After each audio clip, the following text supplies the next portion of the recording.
Integrity Houston, for the burn conference, we are ready when you are.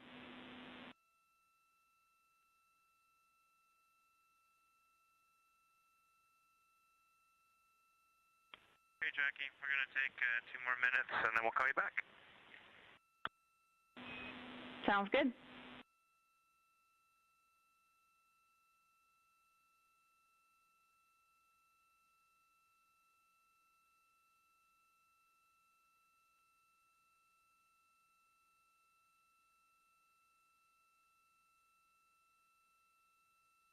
This is Mission Control Houston, the burn conference referred to by Capcom Jackie Mahaffey here in Mission Control is the discussion that's coming up, brief discussion regarding the elements of the soon-to-be executed return trajectory correction to burn, basically a burn of short duration from the reaction control system on the vehicle that will fine-tune Integrity's path towards its entry corridor over the Pacific Ocean tomorrow.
Jackie, we are ready to start the burn conference.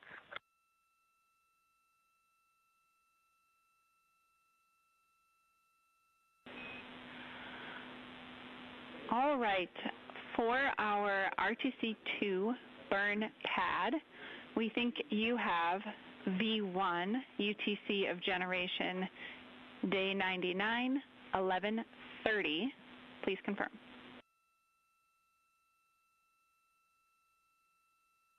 Confirmed. All right, just a couple of deltas for you in the guidance solution. Delta V tote will be 5.2, T-go of 9 seconds. Delta V components, X negative 3.2, Y negative 0.8, and Z 4.0. How copy?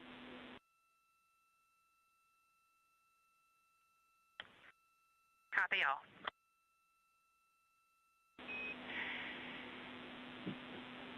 In the burn execution steps, there is no change, but we wanted to share the comment that if we determine interim targeting is required, we can run that from the ground. You all will be during your PAO event.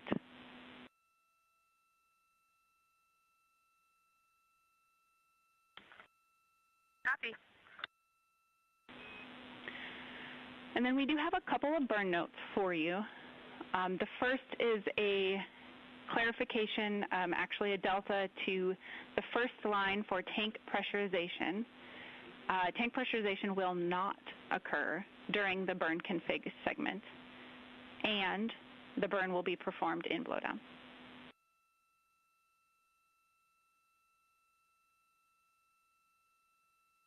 Makes sense. Copy.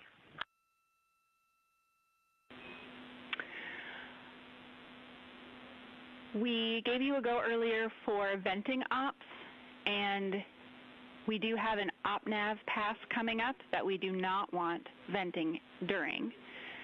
The MET of that time frame is day 8, 0 hours, 40 minutes, to day 8, 2 hours, 0 minutes.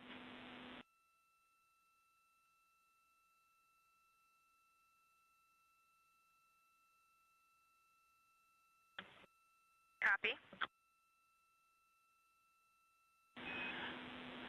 And then finally, this is a little bit of a contingency information for you, but if you were to lose comm before, during, or after this burn, we've got a couple of burn plan pointers for you.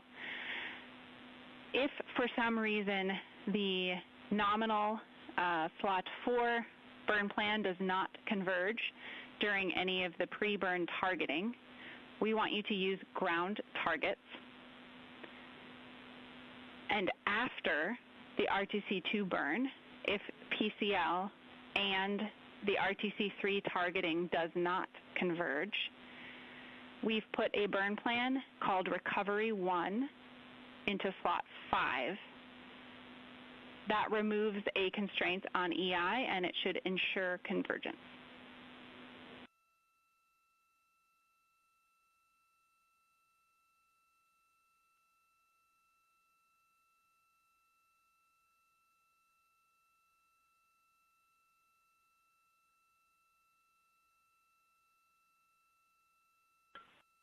Copy all. That is everything Houston has for the burn conference. Anything for us?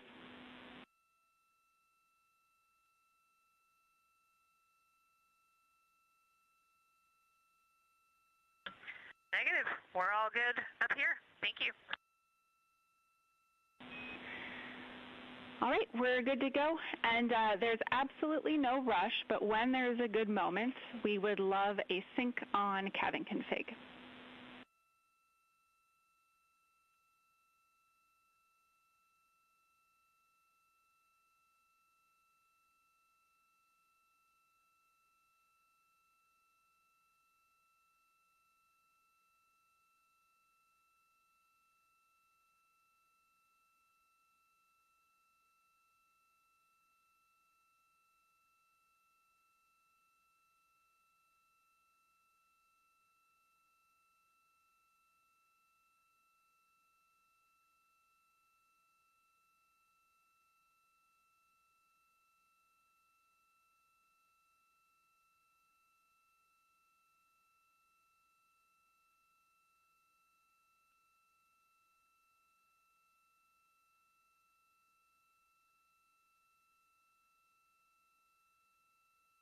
This is Mission Control, Houston. You're continuing to watch the activities of the Integrity astronauts on board their spacecraft. Now less than 2 hours away from reaching the midway point on their trip back from the moon. Splashdown schedule for Friday night at 7:07 p.m. Central Time, 5:07 p.m. Pacific Time, at a point to the southwest of San Diego in the Pacific Ocean. The USS John P. Murtha, the recovery ship, is in place, and barring some unforeseen development, will be deploying Navy helicopters and Navy divers and recovery personnel to extract the 4 astronauts from the spacecraft within an hour after splashdown, hoist them into 2 hovering Navy helicopters and fly them back to the deck of the ship, where they'll undergo extensive medical exams before they're flown back to shore and ultimately back to the Johnson Space Center here in Houston. The conference you just heard between Capcom Jackie Mahaffey and the crew, involving the specificities of the upcoming return trajectory correction burn number 2 that is scheduled at 9:53 p.m. Central Time tonight. It'll be a 9-second burn now. And this, again, fine-tunes the angle of attack and the path of Integrity's trajectory to hit the sweet spot in the corridor across the Pacific Ocean for entry interface and the high-speed return back to Earth for a parachute-assisted splashdown.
Houston, integrity TLT is about to be commanded.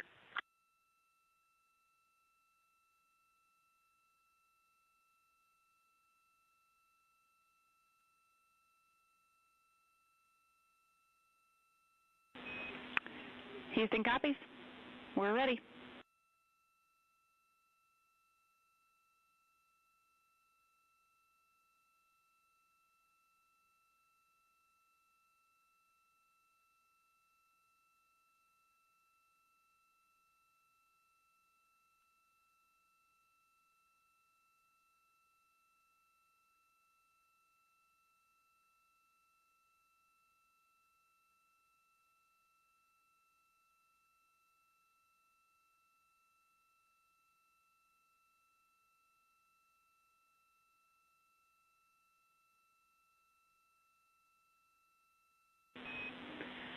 And Christina, we see a good solution. Thank you.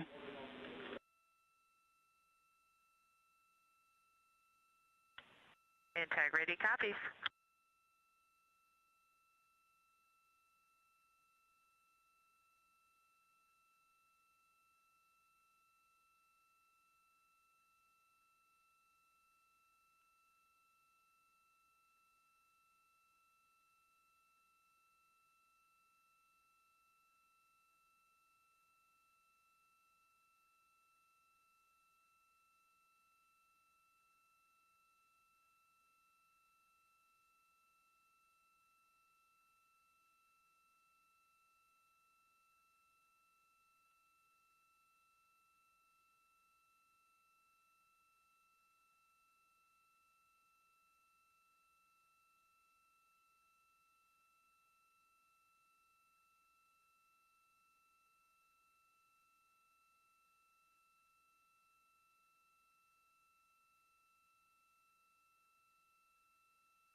Integrity, Houston, please check the connection for PCD3 when able.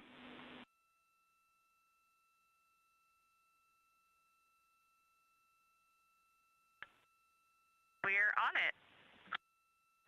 And we will be calling shortly for the sync on the cabin that you requested. Sounds great. We're just trying to pull a few more images off that PCD, so we'll watch for it to connect.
This is Mission Control Houston.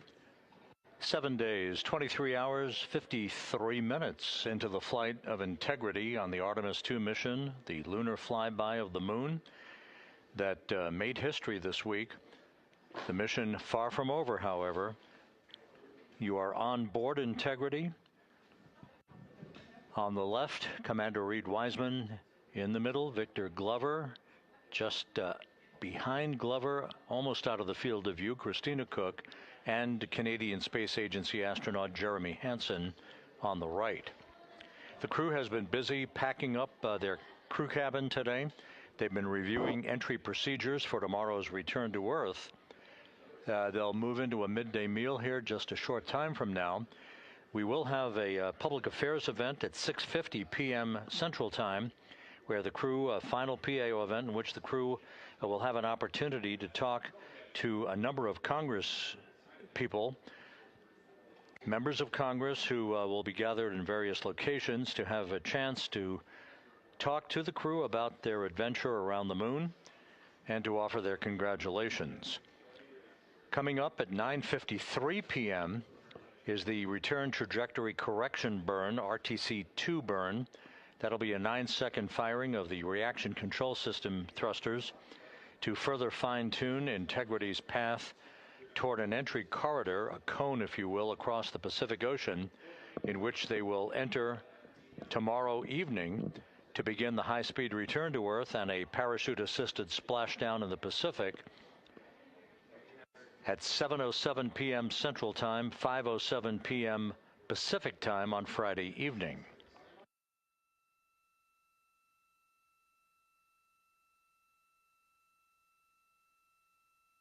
When Integrity and its 4 astronauts do splash down tomorrow night, the total distance traveled from launch to splashdown on this mission will have spanned 694,481 miles. That, of course, includes the high Earth orbit that Integrity was placed in through the launch atop the Space Launch System and the interim cryogenic propulsion stage, the upper stage burn, that enabled Integrity to spend 24 hours in a high Earth orbit that reached about 43,000 miles at apogee, giving flight controllers here an opportunity to check out all of the critical systems, including the environmental control systems in the spacecraft, prior to the translunar injection burn that committed Integrity to a free return trajectory around the moon and its current trajectory heading back to Earth. The translunar injection burn was, in essence, also a deorbit burn of sorts, with the crew having been set on a pre-planned course through orbital and lunar mechanics that will result in its entry into the Earth's atmosphere and a splashdown in the Pacific tomorrow evening.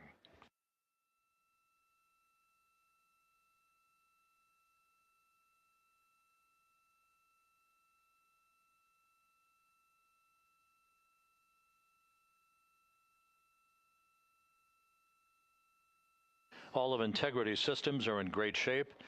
A little while ago, they participated in a entry conference with Entry Flight Director Rick Henfling, just basically to review procedures and to answer any questions that the crew might have of the flight control team. But we're working no issues here. Everything looking very good, setting up for the return trajectory correction burn that will occur 4 hours and 21 minutes from now. One other countdown clock that's ticking here in the mission control room is the halfway mark en route back to the moon. It is almost incongruous to imagine this, but here we are on the eve of homecoming for the Integrity astronauts, and we're an hour and 33 minutes away from reaching the halfway point en route back from the moon. It's just the way orbital mechanics works, that sets the course and the velocity and the entrapment of Integrity into the grip of Earth's gravity that dictates all of that. But again, we're about a little over an hour and a half away from reaching the halfway point back from the moon for the splashdown in the Pacific tomorrow night.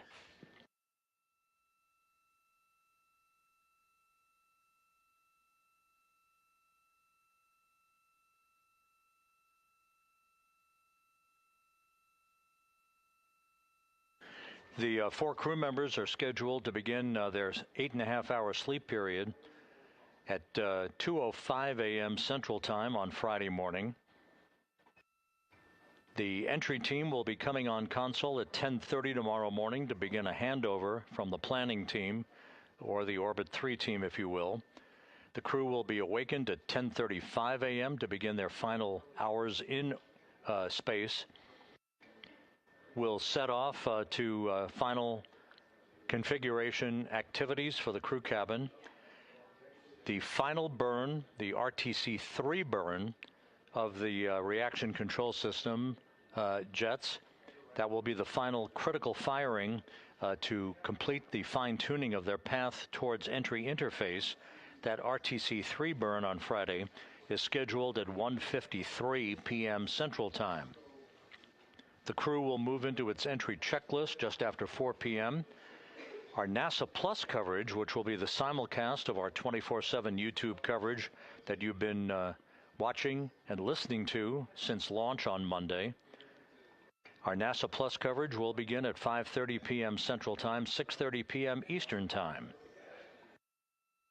A communications link handover from the Deep Space Network to the Tracking and Data Relay Satellite System will occur at 6:15 p.m. Central Time, just a few minutes before the crew module and service module separate. The European service module to pyrotechnically separate from the crew module at 6:33 p.m. Central Time on Friday night.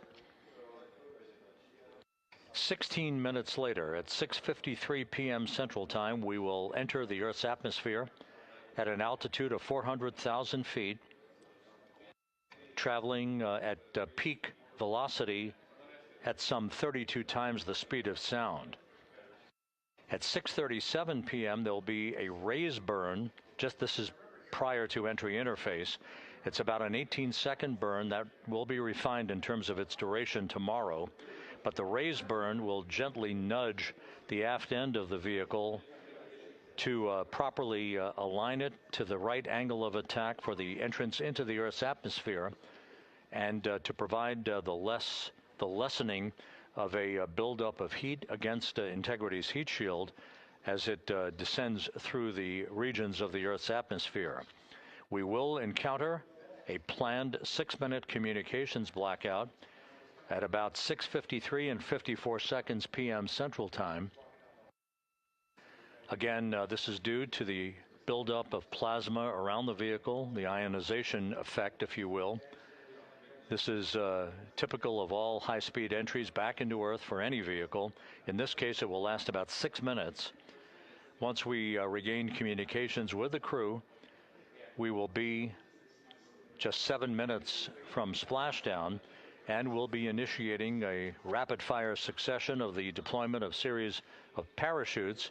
First, the parachutes that will pull the forward bay cover off the top of the vehicle, then a series of drogue suits, and then finally 3 main parachutes that will slow Integrity's speed to just 19 miles an hour at splashdown. The USS John P. Murtha is on station, ready to begin recovery operations with helicopters, Navy divers, flight surgeons, crew surgeons, Navy surgeons, a whole flotilla, if you will, of recovery personnel. The key will be the erection of a large raft called a front porch that will be erected alongside the side hatch of Orion to enable the extraction of the crew one by one and the hoisting of the crew members onto the 2 hovering Navy helicopters overhead for a short flight back to the recovery ship, where they'll be brought into medical bay, for medical exams prior to spending some time on the ship, and the subsequent flight off the ship in helicopters to the Naval Air Station in San Diego, where they'll subsequently board a NASA jet for the flight back to the Johnson Space Center in Houston. So all of that is upcoming over the next 24 hours or so. But again, everything is in great shape on board Integrity, all of its systems ready to support its entry back into the Earth's atmosphere and its splashdown off the coast of San Diego at 7:07 p.m. Central Time, 5:07 p.m. Pacific Time, 2.5 hours before sunset tomorrow night.